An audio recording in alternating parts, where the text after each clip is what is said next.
Let's address something that's rarely discussed, but is crucial to understand how society functions. What's more dangerous, criminals or stupidity? We often focus on criminals, those who break laws and cause harm.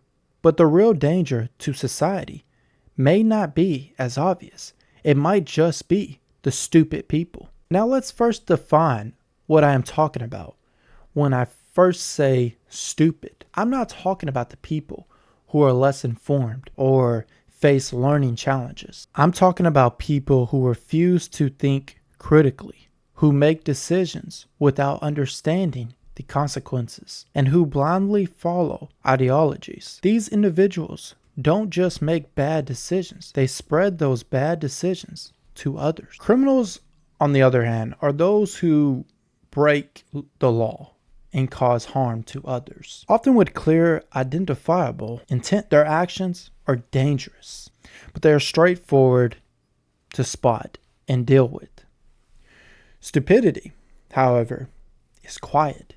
It's insidious threat. Why is stupidity more dangerous? Because it's harder to identify and combat. Stupidity isn't always obvious. A criminal you can arrest, but stupidity often works in ways into institutions, laws, and culture. It spreads under the radar, often without anyone noticing until the damage is done. Consider misinformation. People who lack the ability to critically evaluate information spread lies, and these lies harm society. The anti-vaccine movement isn't made up of criminals. It's made up of people who don't think critically. But the results are deadly, especially when their beliefs influence public policy and the health of others. Stupidity doesn't just harm the individual, it harms entire communities. A politician who governs based on ignorance, or a leader who makes decisions without understanding complex issues, is far more dangerous than someone who simply breaks the law. Their ignorance affects policy, economics, and global relations. In 2008, the financial crisis wasn't caused solely by criminals. It was fueled by widespread ignorance and a lack of critical thinking in the financial industry, politics, and even in everyday citizens who didn't understand the implications of their actions. The entire system suffered because of widespread stupidity, not just a few bad actors. John Stuart Mill wrote about the tyrant of the majority.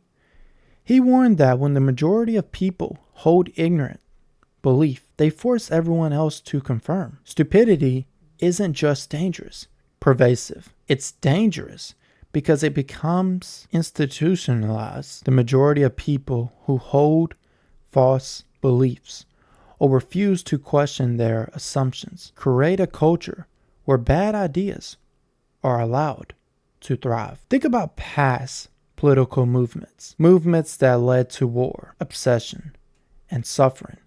The people involved weren't criminals. They were simply uncritical in their thinking, and yet their ignorance shaped the world in a devastating ways. Criminals are dangerous. We can arrest them. We can identify them. We can put them through the justice system. The problem with stupidity is that it often operates under the radar. You can't arrest someone for being uninformed, and you can't easily fix ignorance through policy alone. Criminals act outside the law, but stupid ideas work their way into systems, media, and everyday discourse. This makes stupidity harder to fight. It doesn't always have an immediate or visible impact, but the long-term effects can be far worse. One reason stupidity is so dangerous is due to a psychological phenomenon known as cognitive dissonance. When people hold conflicting beliefs rather than change their view, they double down on their incorrect beliefs to avoid discomfort. This creates echo chambers where people hear only what they want to hear. This is how misinformation spreads and how stupid ideas become entrenched. Instead of engaging with facts, people protect their ignorance, which leads to widespread harm. So how do we fix this? The answer is education.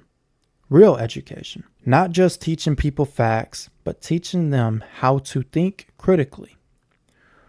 We need to foster a society that values questioning, assumptions, examining evidence, and challenging ideas. Philosophy, science, history.